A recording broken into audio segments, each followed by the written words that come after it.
이제 시작하는 거예요? 안녕하세요. 저는 역사학자이고 작가인 심용환입니다. 오늘 굉장히 좀 중요한 손님을 모시고 중요한 얘기를 좀 해보려고 하는데 아직 안 오세요. 언제쯤 오시죠? 안녕하세요. 안녕하세요, 작가님. 월드컵공원 해설사 신은경입니다. 그러니까요. 오늘 네. 좀 기대 많이 하고 있고요. 근데 사실은 이제 공원 가서 딱 뵐 수도 있는데 네. 제가 좀 이쪽에서 뵙자고 한 이유가 있습니다. 아, 네. 네, 뭔지 아세요? 모르는데요? 아시는 분인데 원래 매립지였다가 공원이 되어가는 거죠. 네. 인상적이죠, 그렇죠? 예, 예, 예. 그때 모셨고요. 네. 오늘 네. 저는 이제 당연히 역사 연구자니까 와서 이곳이 어떻게 이렇게 위대한 아름다운 공원이 됐는가 역사 이야기를 나누려고 하는데 어떤 얘기 주실 거죠? 작가님이 하늘공원의 역사에 대해서 얘기해 주시면 저는 하늘공원에서 잘하는 억새 얘기를 해드릴 억새. 거예요. 아, 재밌을 것 같은데요. 네. 저는 이제 역사, 또 억새 이 두 이야기를 같이 나눌 수 있는 곳이 이 근처에 있죠. 아, 네. 어디로 가면 될까요, 저희가? 그럼 저와 함께 하늘공원으로 가보실까요? 하늘공원이요? 네. 가시죠.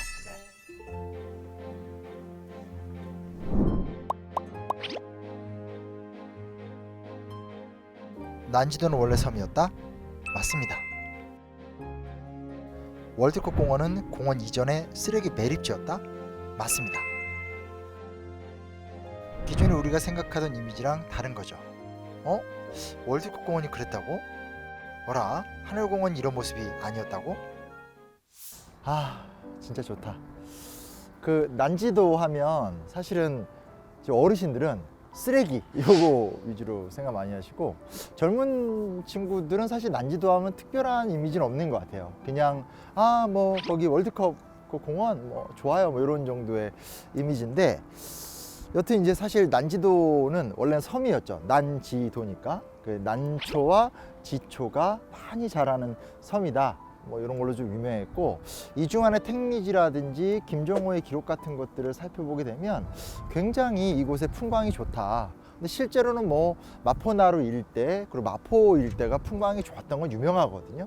그랬던 곳, 그러니까 뭐 그렇게 조선시대 때 엄청 유명하진 않더라도 그래도 굉장히 풍경 좋고 사람 살만한 곳, 눈으로 보기에 너무 아름다운 곳이었던 난지도가 1970년대 때 들어와서 급격하게 그 모습이 바뀌게 되고 어마어마한 쓰레기 섬으로 변화하게 돼요.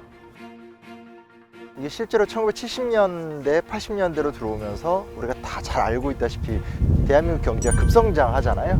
아주 발전된 신흥 공업국가로 성장하게 되는데 이 기간이 되짚어 보면 서울의 팽창기랑 딱 이어지게 되거든요. 전국의 인구가 서울로 몰려들게 되고 서울이 팽창하게 되고 서울이 팽창하게 된다는 것은 서울 사람들이 쓰는 쓰레기를 어딘가에 둬서 처리를 해야만 되는 상황으로 가게 되는 거죠. 그래서 1978년부터 1992년까지 15년간 바로 이 난지도 일대를 쓰레기 매립 장소로 선정을 하게 되고 서울에서 나오는 쓰레기들을 다 이곳에다가 다 쌓아놓기 시작을 해요.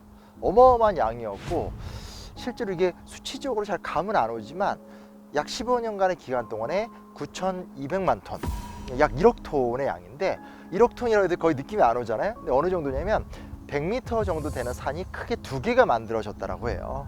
그러니까 뭐 없던 산이 두 개가 생길 정도니까 어마어마한 규모라고 할 수 있겠죠. 그리고 이거는 이제 심각한 사회 문제가 될 수밖에 없게 되는 게 그렇다면 이 일대의 생태나 환경 문제 어떻게 할 것이냐 어떤 이런 새로운 사회적 고민 같은 것들도 또 발생하게 됩니다. 그리고 원래 난지도가 갖고 있었던 아름답고 청초했던 이미지가 쓰레기섬, 쓰레기 동네 이런 식의 어떤 정말 나쁜 인상 이런 걸로 또 귀착되는 계기가 되기도 했고요. 이렇게 아름다운 공원이 쓰레기 매립지였다는 사실이 정말 충격적인데요. 그렇죠. 지금은 이제 그게 좀 어르신들은 막 기억하시는데 젊은 친구들은 잘 모르더라고요. 그냥 모르죠. 좋은 곳, 예쁜 곳, 예. 약간 이게 좀 입장 차이가 있는 것 같은데 제가 이제 간략하게 역사를 한번 좀 설명을 해드리도록 할게요. 네. 이게 실제로는 92년까지만 매립을 하고 쓰레기산이 너무 크니까 매립이 이제 중단이 되더라고요. 네. 93년부터 쓰레기 이제 다른 곳으로 가게 되긴 되는데 이곳을 어떻게 하느냐 굉장히 큰 고민이었고 문제점은 굳이 정리하면 한 3가지 정도가 되는 것 같아요. 네. 첫 번째는 이제 그 냄새 막 네. 예, 많이 났었어요. 이 근처 사시는 분들은 한 네, 번쯤은 다 말 그대로 냄새도 되게 심하고 뭐 침출수 문제도 있고 이 지역에 막 집안 붕괴가 되는 문제들도 있고 여러 가지 문제가 있었기 때문에 그 환경 문제를 또 어떻게 처리할 것인가 가장 큰 화두였고요. 또 하나는 자연환경 문제도 있었지만 또 도시의 인문환경 문제도 굉장히 또 컸던 거고요. 80년대에서 90년대로 넘어가면서 본격적으로 광역 개발이 시도가 돼서 아, 네. 우리가 잘 알고 있는 뭐 일산, 고양시 일대가 막 개발이 되니까 네네. 이 서울과 경기도를 어떻게 연계시켜서 잘 만들어야 되냐. 중간에 이제 쓰레기 섬이 있는 게 말이 안 되잖아요. 그래서 그렇죠. 도시 공학적인 문제까지 생겨가지고 세 가지 문제를 풀 수 있는 방법들에 대한 고민들이 많았대요. 서울시가 좀 적극적으로 많이 좀 네. 활발하게 뛰었고 네. 결국은 이제 이곳을 공원으로 바꾸자. 그러니까 직접적인 타겟은 이제 그 2002년에 기억하시겠죠? 네. 저희 4강 그죠? 4강 신화 네. 한일 월드컵. 네. 그래서 이게 월드컵을 맞이해서 세계에 많은 손님들이 오시는데 우리가 이렇게 변화됐다는 걸 좀 보여주겠다고 하면서 98년 이후에 본격적으로 이제 이곳에 공원화 작업이 진행이 됐죠. 네. 이걸 다행이라고 하기 그렇지만 예전에 그 대부분 쓰레기가 연탄재였잖아요. 아, 네, 맞아요. 이것도 이제 매립의 한 40%는 연탄재로 추정이 되고 있고 그나마 이제 그러니까 환경 오염에는 좀 덜한. 좀 덜한 네. 그런 쓰레기 위주여서 결국은 이곳에서 나오게 되는 어떤 그런 쓰레기의 여러 변화들을 환경적으로 잘 활용해 보자. 아, 네. 가스는 에너지로, 네. 오염된 물은 잘 정화시키고 이런 식의 어떤 각양의 환경 공학적인 노력들이 많이 진행이 됐는데 되게 이정표가 되는 게 그 전까지 이제 우리가 그런 거 해본 적도 맞아요. 없고 여러 사례들을 접한 다음에 우리가 결국은 직접 풀어가는 과정이 되기 때문에 이게 다른 거 다 떠나서 도시공학 또 환경공학적인 노하우를 습득할 수 있었던 굉장히 좀 중요한 계기가 됐다라고 그래요. 그래서 그 부분은 제가 과학자가 아니기 때문에 저보다 이제 훨씬 더 과학적으로 얘기하면 좋겠지만 그건 제가 더 이상 깊게 얘기할 수는 없습니다. 근데 여튼간에 이 어떤 환경공학적인 성과들이 컸었다라는 거고 가장 이제 중요했던 건 어찌됐건 인천공항도 여기서 쭉 나가면 네, 있고 맞아요. 서해도 이쪽으로 한강이 들어오게 네네. 되고 하니까 이 일대를 새롭게 재정비하는 것 자체가 외국 사람들이 와서 보고 굉장히 의미 있는 그렇죠. 도시네요. 그런 것들이 이제 좀 도시가 새롭게 정비되는데도 네. 굉장히 큰 역할을 했다고 하더라고요. 이게 그냥 단순하게 공원 하나가 딱 들어서서 뭐 좋은 업적이 났네 이게 아니라 네. 문제도 해결하고 주민들한테도 뭐 산책이나 이런 맞아요. 걸로 정말 좋은 공간이 됐거든요. 그렇죠, 그렇죠. 네. 네, 그래서 그런 것들이 있었다라는 것도 우리가 같이 좀 살펴보면 좋을 것 같아요. 네. 작가님 여기 어딘지 아세요? 아, 하늘공원 유명하죠. 근데 아. 이게 공원이 하나가 아니던데? 네. 사람들은 뭐 하늘공원, 노을공원 많이 아는데 그걸 다 뭉뚱그려서 월드컵 공원이라고 해요. 아, 전체를 포괄하는 이름은 월드컵 예, 공원. 예, 그래서 월드컵 공원 안에 평화의 공원도 있고 하늘공원도 있고 노을공원도 있고 난지천 공원도 있어요. 그 중에서 이렇게 억새가 유명한 하늘공원이에요. 아, 그건 좀 구분해서 알면 좋겠구나. 네. 근데 여기가 제가 좀 사실 소문을 많이 들었거든요. 예, 예. SNS에서 셀카 찍기가 굉장히 좋다. 예, 예. 예, 그 왜 이유가 뭔가요? 대표적인 서울의 가을 풍경을 상징하게 됐어요, 하늘공원이. 예, 도심에서 그냥 바로 예, 지하철 같은 거 타고 그냥 올 수 있으니까 이렇게 사람들한테 그러네요. 예, 가을을 만끽할 수 있는 곳이 된 거죠. 아, 규모가 엄청난데요, 진짜? 아, 네. 근데 제가 여기 와서 쭉 걷다 보니까 아, 예. 약간 달라 보이는 모양들이 있어요. 생각보다 눈초리가 있거든요. 아, 그런 것 같아요. 가만히 보니까 이게 다 이쁜데 아, 약간 모양이 몇 종류가 있는 것 같아요. 아, 네. 사실 억새라는 것도 이렇게 좀 종류가 있는 거죠. 네, 어떤 한 어떤 거예요? 우리나라에 한 8종류가 여덟 있다고 종류? 하는데요. 되게 예, 다양하네요. 예, 예. 솔직히 말은 이렇게 했지만 구분을 잘 못하겠어요. 그리고 아, 가장 제가 힘든 게 뭐냐면 억새와 갈대가 잘 구분이 안 돼요. 아, 네. 그래서 좀 설명 좀 해주시면 좋을 것 같아요. 네, 여기 봐도 이제 차이가 다르네. 좀 보이죠. 네. 얘가 이것을 이렇게 되는 건 아니에요. 그건 아니에요.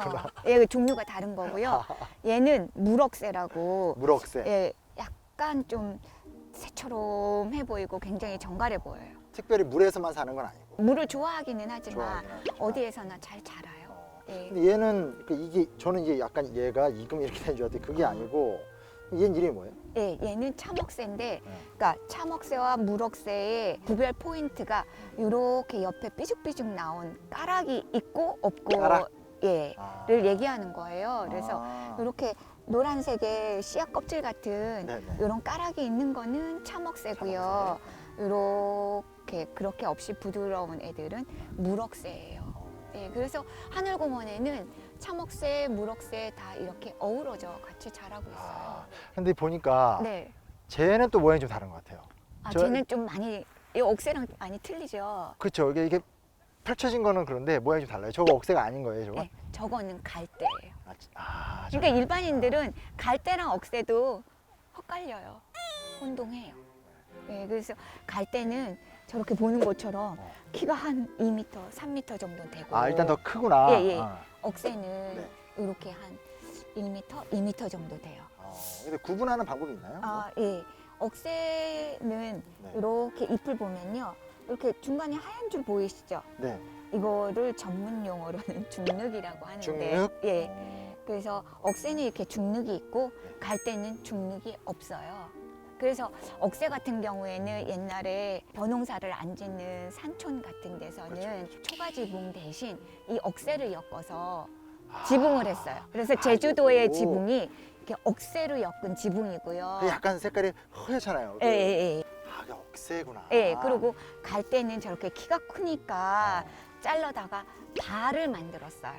몸통도 아무래도 좀 더 두껍고요. 예, 예, 예. 그래서 아. 발을 치면 안쪽에서는 바깥이 보이지만 밖에서는 안이 안 보여갖고 옛날에 사생활 보호도 됐던 그런 사생활 거예요. 보호. 네. 그러니까 요새 일단- 엄청 중요하죠. 그렇죠, 그렇죠. 아, 그러니까 수수는 약간 이제 발. 아니 갈대. 아, 그죠. 죄송합니다. 갈대는 발. 네네. 그리고 수수래.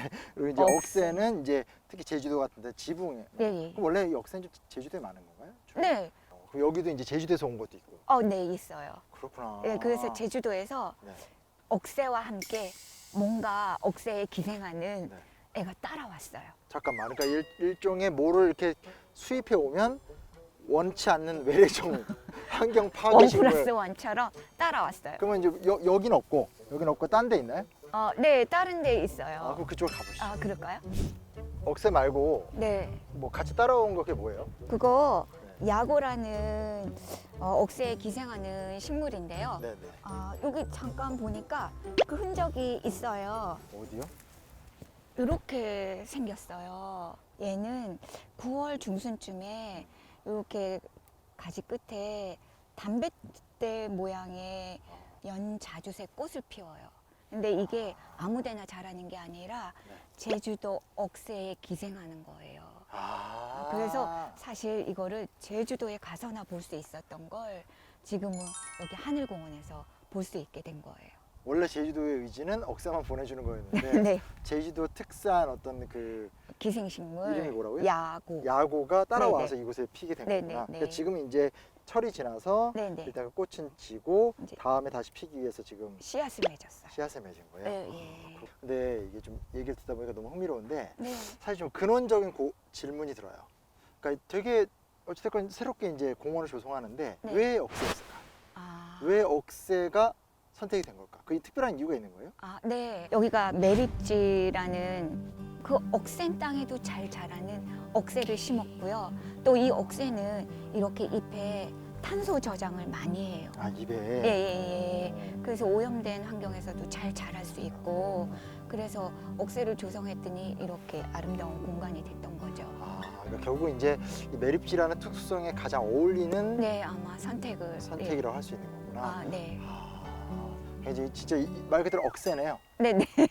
아주 썰렁하네요. 예. 그러니까 지금 이제 그냥 이렇게 잘 자라는 네, 네. 새로운 억새의 어떤 명소가 되긴 했지만 그 안에는 결국은 이 매립지를 환경적으로 이렇게 만들어가는 데 있어서 가장 큰 역할을 했다고 볼 수 있겠네요. 그렇죠. 억새가. 예, 뭐 인간보다는 사실은 자연이 이렇게 만들어 놓은 거예요. 고맙네 진짜. 그쵸. 그런 의미를 갖고 네. 있네요. 네.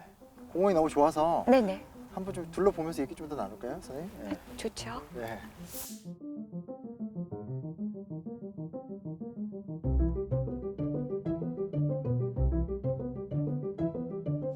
저는 오늘 무슨 생각을 하게 됐냐면, 그러니까 사실 그냥 옛날에는 그냥 네. 조선의 한 오래된 풍경이었다가 음, 본의 아니게 이제 산업화의 과정을 거치게 되면서 이곳이 이제 어떻게 보면 이제 도시의 가장 어두운 지역이 됐는데 네. 그 어두운 지역을 우리의 노력으로 또 이렇게 되게 멋있게 바꾼 거잖아요. 네, 네. 좀 지금부터가 중요하지 않을까? 그러니까 그 위에서 이렇게 좋은 공원들이 만들어져서 사람들이 많이 누리고 있는데 그냥 누리기만 하면 좀 아쉬울 것 같고요.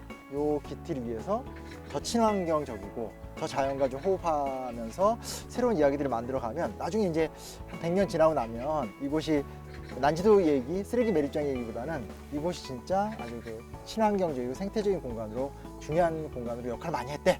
이렇게 좀 기억되면 좋지 않을까. 사실 좀 그런 생각도 좀 해보게 된 날이었습니다. 저도 작가님 얘기 들으니까 매립지로서의 그냥 외면하고 싶은 그런 공간이었는데 이렇게 이제는 시민들한테 사랑받는 공간으로 회복이 될 수 있었던 거에 인간의 힘도 있겠지만 또 자연이 이렇게 회복력을 갖춰서 여러 사람들한테 사랑받는 공간이 됐던 것 같아요. 맞아요, 맞아요. 그러니까 인간이 망쳐놨다가 인간이 노력해서 어느 정도 원상복구했는데 자연이 도와줘서 여기까지 왔다. 아, 네. 앞으로는 더더더 자연에 의지해서 우리 인간들이 얼마나 좋은 이야기를 많이 만들 수 있을까.